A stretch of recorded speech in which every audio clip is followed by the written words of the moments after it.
to another Business of Coaching workshop. I am Andrew Jackson, professional barbell coach, chief operating officer, chief product officer for TurnKey Coach. And today I'm excited to share with you a critical aspect of the TurnKey Coach method, video coaching. Today we'll talk about why video coaching matters, the TurnKey Coach approach to video coaching, best practices, systematizing your video feedback, and maximizing value for your clients. And we'll do some Q&A and demo. So why does video coaching matter? 3 reasons. You can add more value and in particular more information per unit time. So it's value dense. We'll dig into that in more detail. Number 2, it enables a deeper connection with your clients. I hear all the time that I feel like my clients feel like they're having a conversation with me. And 3, it enables you to deliver visual learning. Your clients get to see what you're looking for. You can draw on the screen. You can highlight frame by frame. But all of that said, my argument, and the more I've been talking to coaches that are using TurnKey Coach and also in my own coaching, the biggest takeaway I want people to leave with is that video coaching is superior even if your clients aren't sending videos. I used to call this technical feedback or movement coaching, but lately I'm realizing that video coaching is a powerful way of asynchronous coaching, even if they don't send you anything. Even if all you're doing is your weekly check-in on what they text to you or that they complete the workouts, you can still add more value, build a deeper connection, and teach your clients more with video coaching. So what do I mean by more information per unit time? Let's think about this, break this down into a little bit of an engineering perspective. If, let's say in 3 minutes, I create a video, it's going to be about 113 megabytes, 112 and a half megabytes. That same amount of content, if I just take the transcript of what I say and try to send that as a text-only message, it's going to be at about 1.2 kilobytes. And typing out everything that I can say in a 3-minute video is probably going to take about 20 or 30 minutes. Audio only, which is kind of in the middle, is going to be about 2.5 megabytes of information, and it'll still take about 3 minutes. So as you can see, going from text to audio to video, you're able to send more information, literally more data, in less time than texting, than typing. And this is an aha moment that a lot of people have, a lot of coaches have, after they start using TurnKey Coach for a while. In fact, I was just talking to a coach yesterday who we've had on the workshop before, Coach Anthony Deal. And he was initially only doing text and more occasionally audio feedback once we released the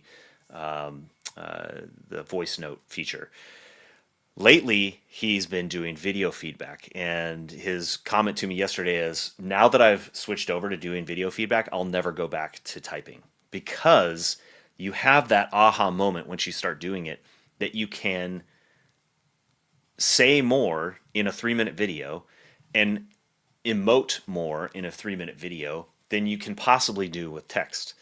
And the efficiency gains for you as a coach, as well as the value gains that your clients get, is it's unmatched. You can't do more without being in the same place at the same time. Just thinking about it visually, again, if I write out 2 paragraphs of text, this is going to take me, 5 minutes, maybe 10 minutes to type that all out. The audio, this is just an example of an audio that I sent today, actually, this morning, 42 seconds, and you can see the equivalent amount of text versus video where I'm able to draw, the coach or the client can see me, they can see themselves moving and what it is that I'm highlighting. Again, the density of information just goes up exponentially from left to right. So again, remember back to our cost price value equation. What we want to do in our coaching practice is to constantly increase the value while reducing cost.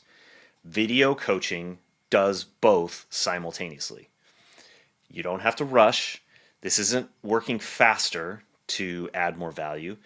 It's working less time. Again, 3 minutes to create a video that would take me 20 to 30 minutes to write. But on top of, and that's just comparing the text. If you were to take the transcript of what I said, on top of that, they can see your face. They can engage their mirror neurons as they're watching you coach. They can hear your voice and the energy that you're bringing to your your feedback. So video coaching is the best way to add as much value as possible in the least amount of time. The TurnKey Coach Method is essentially to create 3 to 5 minute React videos. If you've seen those on YouTube, this is where there's a picture in the picture of somebody watching something, and it's one of the most popular formats in the YouTube videos, again, because it engages the mirror neurons in our brains. So you create this 3 to 5 minute React video to your client's training. You include verbal and visual cues using picture-in-the-picture drawing tools if they upload videos of their lifts. You teach both why you're using the cues that you use, and you speak to their programming. For years, I had clients asking me to explain their programming, but because I was slogging through all of my clients' programs on a Sunday, there was no way that I could explain why I was making the changes I'm making. Now, because I packaged it all up into one video feedback, I can talk to them about what I saw in their lift, their bar speed, their fatigue, their perceived difficulty, how long the workout takes, and then I can explain how I'm modifying the workout to better customize to where they're at. You build trust through rapport, personal touch, and personality. Have fun with it. This is another aspect of video coaching that I can't emphasize enough. Typing gets old really quick. Written feedback, to me now, after doing video feedback for years, is like nails on a chalkboard. If I have to write more than a sentence or two of just sort of like, hey, what's up, checking in, blah, blah, blah, I will do whatever it takes to get to somewhere that I can do video feedback. In large part because I just get to talk, be myself, and you can infuse your feedback with you. Your clients are buying your coaching from you, not a program and not a chat bot, that anybody can go get right now. They want to have a relationship with you, and video feedback is the best possible way that you can do that. You can inject as much of your personality and your persona, as well as engage with as much of a personal relationship with the client as you want. And then finally, the fifth bullet point here is that the TurnKey Coach Method is optimized in TurnKey Coach. The Connect page keeps you in this video feedback flow state where you can go from client to client to client in an extremely efficient manner with zero transition period between feedback to feedback, and seamlessly create and send videos, high quality videos to your clients without having to manage a bunch of administration. So how to systematize it? First up, timing. We recommend you respond to within 24 to 48 hours to maintain momentum with your clients and your workflow. Once you get to a point where you're actually checking in with TurnKey Coach at least once a day, your workflow will start to become routine. If you're only checking in once a week, it's hard to build that to momentum both for your workflow and the relationship with your client. From a structure perspective, assuming your clients are sending you video, lead with the lift. Dive in. I like to start the video as your client's video as soon as possible, and it just kind of gets the process going. I like to do one of two things: cue a change that you want to make. Often, for the average person, I find one, maybe two setup cues, but really ideally just one, and one movement cue.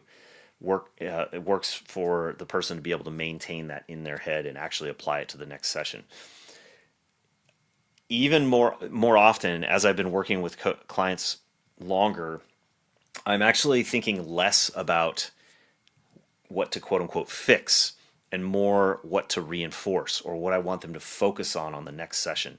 Sometimes coaches can feel concerned that they're not giving enough feedback of things to change, or like, what do I do if my clients are moving perfectly or everything's going well? You can still give them something to focus on, give them an intention to bring their attention to during the next session. So you're always adding value, you're always kind of reinforcing what it is that you want them to work on. And you can also do that to recognize progress. Progress could be in the form of a movement change, could be in the form of consistency, could be in the form of pulling down the graphs on their recent history or their PR to highlight. Even if it's not a PR, it could show progress relative to where they were before. The most common example I can think of is when somebody comes back from vacation, and sometimes they kind of feel down on themselves because they're not, they dropped off from before the vacation. But if you can reinforce the win that they came back at like 80 or 85% of their PR, and how quickly they're going to be able to get back up near a PR level, then you again kind of reinforce the win. Keep it simple, use plain, positive, specific cues. Try not to get too overcomplicated. Again, just like you are on a platform trying to give concise single word cues, the same is true with video. It is possible to ramble on far too long and give too much information that overwhelms the client. And there's a balancing act there, because you're kind of doing two things with video feedback that you do in person. In person, you give cues during the lift. And then in between sets, you explain the cue or you tee up the next cue that you're going to give them. With video feedback, you kind of do both at the same time. So try to leave them with the cue, but you can also spend some time explaining what the cue means, or adding more detail.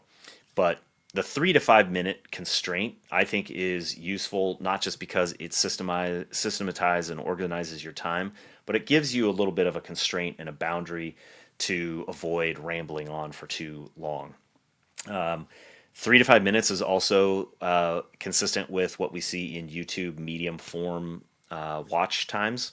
If you think about like TikTok is the 30 seconds or less, long form is going to be hours, 3 hour long, like a Joe Rogan podcast. 3 to 5 minutes seems to be the sweet spot for what people are willing and able to watch on a regular basis. Whereas you start going over 5 minutes too often, people check out. They can't quite focus on what it is that you're saying. So using plain, positive, and specific cues within that 3 to 5 minute window is going to be kind of the sweet spot of value that you can provide. The last point there, focusing on progress over perfection, is critical in my mind. This goes back to picking one thing to work on at a time. It can be very tempting when you're watching a client video or you're reading some sort of feedback to try to solve all the problems, or just try to solve as many problems as you could in person. But try to just focus on one thing, get a little bit of progress, and give yourself more time. You can solve just as many problems asynchronously as you can in person, but it takes longer and you've got to spread it out over more sessions. So be patient, pick one thing, focus on progress over perfection. So again, for maximizing your value to your clients, leverage video feedback to increase client buy-in and perceived value. Use video feedback to build trust in your coaching and in your clients as well. And it allows you to scale personalization, not just programming. This is the thing that's going to differentiate you from just a program that anybody can buy online and charge a premium, because they're buying your time and your experience and your personality and everything that you're bringing into the session. One of the interesting things that I think asynchronous coaching does is decouple the perception that someone's paying for your hour of time. It's common in the fitness world to think about your, how many dollars per hour or dollars per session that you're paying. But what the client benefits from is your entire lifetime of experience being distilled down into 3 minutes. And that can be completely decoupled from how much time you're spending in the gym. Yes, we think about dollars per hour in terms of how much we spend programming and creating these videos, but the value, remember that those three components of the value model, the three factor model, value and cost are not directly connected. So as long as you're driving more and more value into that customer experience, you can manage your cost independently. And video feedback is the best way, going back to that information and the data and emotional intelligence that you can invest via video. It's the best way, the most value dense way to drive value up so that you can charge more while still managing your cost. All right. Any questions from the presentation before I transition into a demo? No questions yet. No questions. All right. So is my Connect page showing right now, Dan? It is. Okay. So my Connect page is actually empty right now. I've already cleared out all of my work for the day. But I can go back and show where I've used a variety of feedback today. So again, the gold standard, I think, for value is the video feedback. But I use all three tools: text feedback, voice memos, and video feedback. You can see here, if you pop up my chat messages, I've left 3 voice memos. That tool is integrated right into the chat feature. So you just click this voice button, it starts recording, and when you're done, you can send it. From a text message perspective, you can see sometimes I'll just write a quick message. GIFs I find to be one of the most potent text feedback methods. So use those liberally. People love them. And so then in terms of video feedback, here's an example. This is an actual video that I recorded this morning, not too long ago. I'm going to mute myself here. But you can see the way that I do my video feedback is to put the client calendar on the left side of the screen and their workout on the right side of the screen. Like I said, I try to start their video as quickly as possible. I like to take advantage of the picture-in-the-picture pop-out so that I have the ability and the flexibility, you can see over here, to do 2 videos simultaneously. Yeah, I've been doing this for almost a decade, so I can watch more than 1 video at a time. I sometimes will go full screen. You know, in this example, something caught my eye here that I wanted to highlight. So I put the bench video in the full screen and highlight that I want a little bit. I was wanting to emphasize that I want him to drive the bar up over his shoulders earlier. I can take advantage of the recent history graphs. So this guy snagged 2 PRs right before going on vacation. And then I can also talk about his programming. So in this case, he's traveling to Korea next week, so I can give him a explanation of what it is that I'm doing with the program and how we're approaching his training while he's traveling. Click the send button, and there you go. It's automatically uploaded to the client workout, and I go through the workflow into the next video. Because I don't have any work here, I guess I kind of shot myself in the foot because I can't demonstrate what that workflow looks like. But we have a coaching in action video that you can download if you want to see what it looks like. Looks very similar to this list right here. The only difference being is as I upload that video, it automatically collapses. So in this example, once I was done recording the video for Paul, it will collapse that, start uploading, and go right into opening Jason's video. All I have to do is click this record feedback button, share my screen, and you can see the drawing tools pop up over here. The picture in the picture pops up, and I can go right into recording the next video.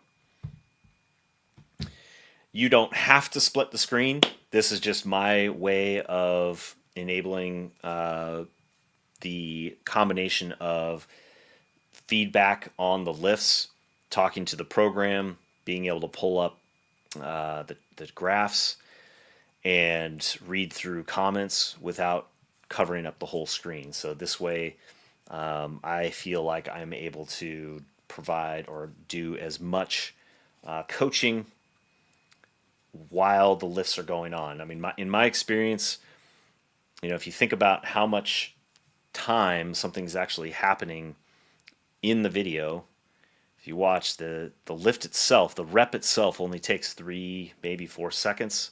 So the rest of that time, I'm trying to respond to other things happening or talk to him about whatever else is going on in his life, what's happening in the background. I might see his son jumping on the trampoline in the background. And you can see here, I'll go ahead and start the next video because I know it's going to take him a few seconds to get set up. He went ahead and pushed himself all the way to failure on that squat rep. But yeah, that is really what it looks like in action. Any questions yet? Question regarding equipment. This is obviously audio visual. So what's kind of the MED list of the most important audio visual equipment to get first and recommendations there?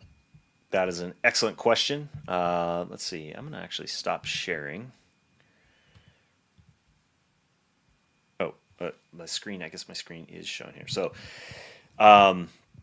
my recommendation would be this microphone right here. This is a Shure MV7 microphone.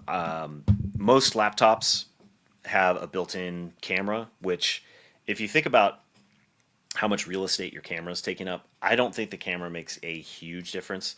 Or at least I would prioritize the microphone over the camera. Why? Because I think it has the most impact on the customer experience. I have heard that if you use just like a built-in microphone or your AirPods, that the audio is kind of tinny and it's kind of grating compared to a nice microphone, which gives a little bit more bass and a higher quality audio experience. That I think tends to be the most bang for your buck in terms of increasing the value of your video feedback. The Shure MV7 I think is less than $300, or it's right around $300. So it's a bit of an investment, but really high quality. It's basically podcast quality audio. It's what I'm using right now, obviously. After that, it's really kind of up to you how much you want to get into the camera. I do have a DLSR camera. It's a Canon Rebel T7 that I have connected to my laptop. So that's what you're seeing right here relative to, if you compare this to, I could probably actually switch it here so you can just kind of see the quality difference. So if I switch to my integrated screen or my integrated camera, this is what it looks like on my laptop. Not bad. And when you think about the picture in the picture being in the corner, it's really not that. It's not too bad. It's not that much difference. But if you really want to take it to the next level, I think investing in a high quality camera is a good way to go. Other than DLSR, which might be a little bit overkill, there's a lot of smaller cameras that are high definition. Some of our coaches like to have a camera that tracks, which is kind of cool because then you can step away from your laptop. There's one of our coaches that likes to do demos, like he'll actually stand up and use visual cues, his entire body for a visual cue, and he has a attached microphone, so he can step away from his laptop and away from the microphone, and the recording still captures his voice, and he's able to do full body visual cues, which is pretty cool. So that's just my personal opinion. I think the microphone has the biggest bang for your buck, and then the camera is kind of up to you as to how much quality you want in the video. Great question, though. Okay, and then one other question. You kind of touched on it, but theoretically, your lifters should get pretty good at technique after a while. Like you're not, Hmm. fixing basic issues Yep. and programming. Often programming is just adding 5 pounds. So what does a video feedback look like for someone after 4 years? How are you still providing value um, to those people? Uh, it is nearly identical. I mean, the two lifters that I just showed you there are, let's see, that was the Paul was workout number 843. Jason was workout number 510, and I'm still doing video feedback. And again goes back to the fact that part of the value is the relationship that you're able to build and the fact that they feel like they're having a conversation. And you can positively reinforce movement, even if nothing's changed. So, in the example with Paul, one of the things I talked about is I noticed that he has more definition. That for whatever reason, the lighting just caught his leg, and I noticed that he's got more visible kind of striation in his quads. So I gave him a compliment on his quads. Um, with Jason, I watch. So one of the other big things that I think I mentioned last week in programming is that I watch for bar speed because that influences my programming. So no matter how long you've been working with somebody, you can observe their bar speed and coach them on whether that was enough effort or not, or it might influence that I'm not just going to add 5 pounds. In fact, with one of my clients today, I was watching their bar speed, and I added 10 pounds to the next week or to the next session because it was. And he made a comment like this was really easy. I was like, okay, it sounds like we need to be more aggressive. So, and that was a client that I've been working with. Let's see, that was on workout number 1,491. So, there to me, I have yet to find a limit to where I can still find things to either positively reinforce, inform my programming, or build trust and relationship with the client. And over time, what ends up happening is that their life changes. So that client that was on 1,491, workout number 1,491, is recovering from a hernia, a sports hernia. So we've been gradually working it back up. I've been really patient and you know listening to kind of comments he's making about what his symptoms feel like. And this was the first time where he said the deadlift felt really easy, and that was where I was like, okay, let's see if we can be a little bit more aggressive here and add 10 pounds to the next session instead of just five, because he was pulling 200 today, and this is a guy who's deadlifted 400 before, so we've just been like super conservative. So yeah, I think that's the other thing with video feedback that I find to be superior to text is sometimes when you are just sitting there with a blank screen to type something out, I think there's a tendency to feel like you have to type a correction or you have to type a cue, or it just feels weird to type just chatting with somebody. But when you turn the camera on and you just start talking to them like they're standing next to you, it's very easy and fluid to engage with them like just a human, and you don't feel like you're having to type out something or like think up something to type. That I think that's the thing that I feel the most friction with typing feedback now. I can start the recording and just start talking, and it flows. Whereas with typing, I feel like I have to think of something to say. That makes sense. That was the last question, so I'll get Awesome. off and And we are, looks like, right at the 30-minute mark. So I think we're good to go. Thank you again for tuning in for another episode of Business of Coaching Workshop. The homework assignment, if you have not done video coaching, is to start. Just like with many other things in life, the best way to get better at it is to start. I hear often that it's a little bit awkward at the beginning. I've been doing this for so long, I think I've kind of forgotten what that experience is like, and I understand and appreciate that it can feel a little bit awkward at first or unintuitive. Hit record, start talking to your client as if you were standing right next to them, and trust me, they will feel like they have more of a relationship with you and like they're having a conversation. Let loose, have fun with it. Don't feel like it has to be perfect. Don't feel like you have to get it just right from the beginning. Ask for forgiveness at the beginning if you have to, but just have fun with it, and I promise that it will add more value to your coaching practice. See you next week.